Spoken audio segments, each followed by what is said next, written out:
As crime in New York City skyrockets 400%, as cities are burning, buildings are collapsing, people are dying in the streets of New York, only one man can save us all, and his name is Snake.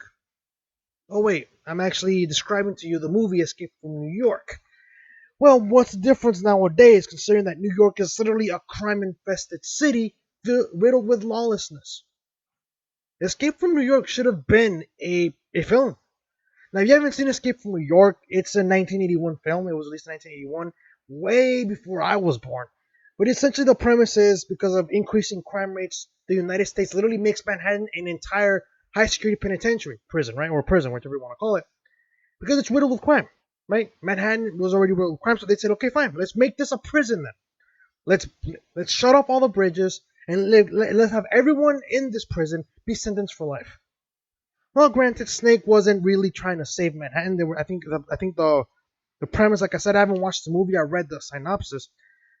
But the reason why I bring up Snake, and the reason why I bring up this film, is because New York is seeing the exact same thing going on right now. Now, granted, it's not a 400% increase in crimes, but it's getting there. New York is burning. New York is collapsing. Tim Pool, he's much more pessimistic than me. Tim Pool, a lot of people, they believe that the city is a lost cause already. New York is dead. And we don't know if it's going to be back. We don't know. But again, I don't blame these people. Escape from New York shouldn't have been an instruction manual. It shouldn't have never been something that politicians would have wanted to replicate. It should have been just a film. But people in New York City and in many of these states where they're literally allowing lawlessness to occur, they're fleeing the state. From Daily Mail, the title reads, Exodus from the Upper West Side. Fleet of moving trucks descend on New York City neighborhood, and dozens wait in line to hire U-Hauls as residents already reeling from virus call it quits after Mayor de Blasio's decision to move 13,000 homeless people into their area. Think about that. You buy a house. You work extra hard for that money to get that down payment. You're working your butt off to finally have the American dream, and that is to own a house, to own your own property. Or in this case, a house. Yeah, property. But yeah, I have property to have a car. But I consider house more property than actual car. I mean, cars are not as valid. But the point is, you finally got your house. You don't have a landlord. You don't have to worry about noise complaints because, I mean, granted, depending on the neighborhood you live in. But now your kids have a front yard to run around in. They have a backyard to run around in. You can set up a little water slide in your front yard. You can set up a little pool in your backyard. The American dream. And next thing you know, your mayor's telling you, we're going to send a bunch of homeless people to where you live because of the coronavirus. That's insane. I don't blame these people. I don't blame people why they're quitting. I don't blame them for escaping from New York. But again, it should have been just a film. No, everyone should have been frolicking.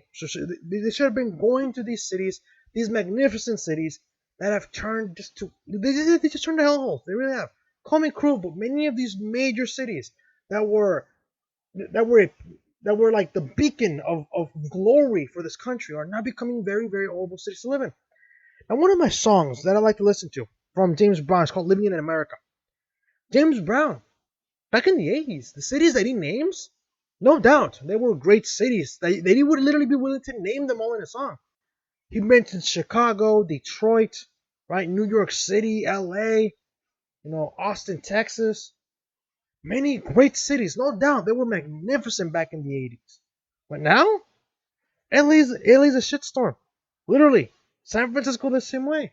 Chicago, shitstorm. Bunch of violence. New York City, people are fleeing from New York City. And that to me is sad. Because that song is one of my favorite songs of all time. And again, I like James Brown. I think that's one of his best songs. Now, granted, some people say, "Well, I Feel Good" was actually better than Living in America. But to me, I think James Brown managed to include patriotism and good music, all in one setting.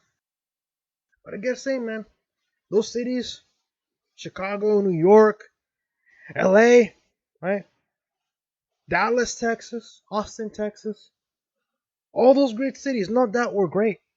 Many of the cities that he mentioned in that song are now declining. They're crumbling. They're flat out chaotic now. I wouldn't want to live in LA. I wouldn't want to live in San Francisco or Chicago. Hell, not even New York. I want to live somewhere more that's literally never heard of before. Maybe somewhere in the middle of nowhere, maybe in Oklahoma or in South Dakota, somewhere where I can be left alone. I don't have to worry about this nonsense. But I don't blame these people. But let's read the story. U-Haul trucks and other moving vehicles were sent out in abundance on the hands-troubled Upper West Side across the weekend.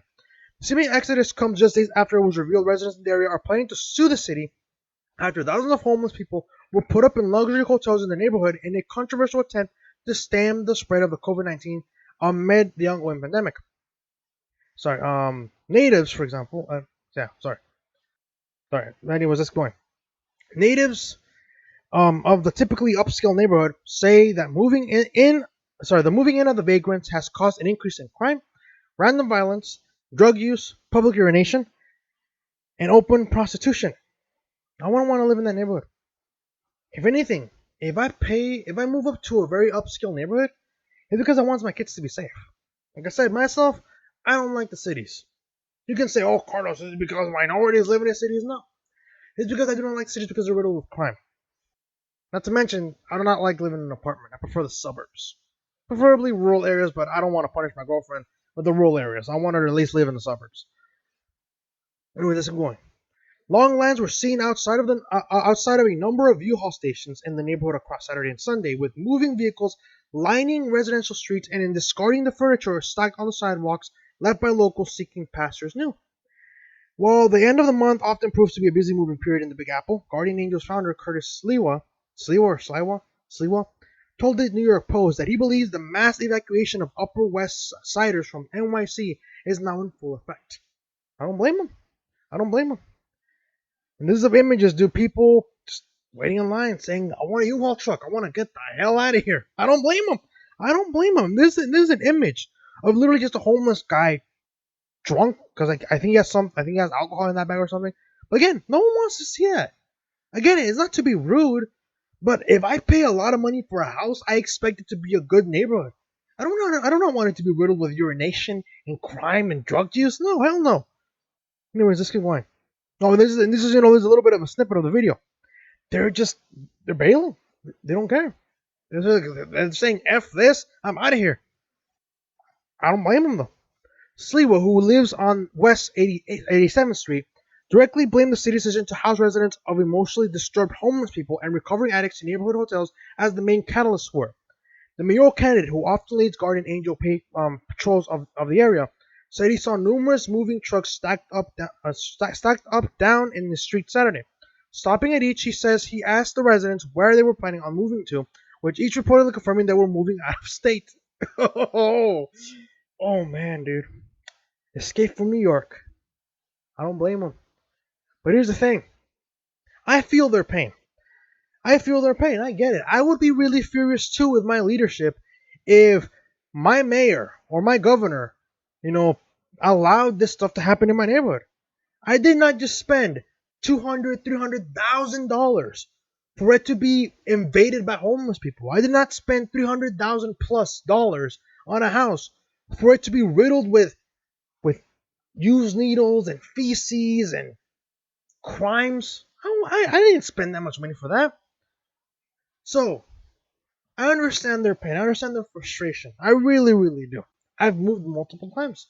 Mostly because of crime. Mostly because of situations that we couldn't control. But I understand these people's pain. But I must ask these individuals, who do you plan to vote for when you move out of state? Are you going to vote for the same people who created the problems you escaped from? Because if you are, you might as well just have stayed. Let's say these people go to Pennsylvania. Are they going to keep voting for someone that like Bill de Blasio? Not saying Bill de Blasio is going to be going to New York or Pennsylvania for that matter, but they're going to voting for people that think like Bill de Blasio, that think like Andrew Cuomo. Because if they are, they should have just stayed. They should have. That's one of the things that I hate about people moving to different states. For example, Joe Rogan.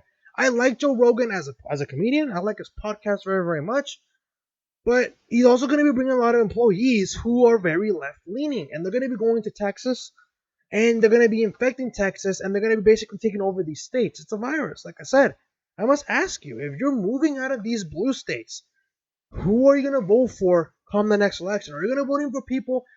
Are you going to voting for people that you escaped from? Because if you are, don't even bother. But again, I don't blame them. New York City is literally riddled with crime. I wouldn't want to live there. I wouldn't. But I must ask you, if you're watching this, if you're one of those people who is moving out of a blue state because you're sick of the leftist propaganda, you're tired of California because it's too expensive to live there, you're tired of New York because it's too expensive to live there, and there's a bunch of crime, I urge you and I implore you, do not vote for the same ideas that you escaped from. I want to move to Texas because I want to escape California. Hence the term, don't California my Texas. Don't California my Nevada. Don't California my South Dakota. Don't New York my Pennsylvania. I don't know if Pennsylvania is even blue or red. Don't New York my Maine. Don't New York my Oklahoma or my Tennessee. If you're escaping these states that are incredibly blue because you think they're too expensive to live in or they have high crime rates, I implore you, do not vote for the same people and the same policies that led to the collapse of your state. Don't. Let those states collapse, but don't bring everyone else down with you, please. What do you guys think? Do you think Escape from New York is becoming true? I think it is. Really, it is. Increasing crime rates, it's insane. Now, granted, all we need is a guy by the name of Snake with an eye patch. I mean, we could get Kurt Russell, but I mean, he's already old. I don't know if we could pull it off. But Escape from New York is becoming a thing now. People are escaping New York. They didn't say we're gonna move to a different neighborhood, we're gonna move to a different town or different city in New York. They flat out just said, "I'm moving out of state. I don't care." I don't. They wouldn't even give another city a chance. That's how desperate these people are. That's how let down they feel by these governors. That's how bad Cuomo and De Blasio messed up. To the point where people are saying, "F this, I'm out of here." That should tell you something. What do you guys think? Do you think that this is going to lead to more people voting blue? Do you think these people are going to be voting blue anytime soon? And if they do you think it's going to make things worse for that matter? Do you agree with my opinion in the sense that if you're going to be if you're going to be moving from a very blue state because you think it's a very terrible place to live, do you think people should follow my advice and other people's advice that's saying that do not vote for the policies that you escaped from? Because I want to live in Texas. But you best believe I'm not going to vote for gun control anytime soon. I'm not going to vote for higher taxes. I'm not going to vote for any of the stuff that I fled in California. I'm not going to vote for any of that. I'm not voting blue anytime soon. But what do you think of these people? Let me know what you guys think in the comment section below. If you guys like this video, hit the like button, subscribe if you're new, share this video, and I will see you guys next time.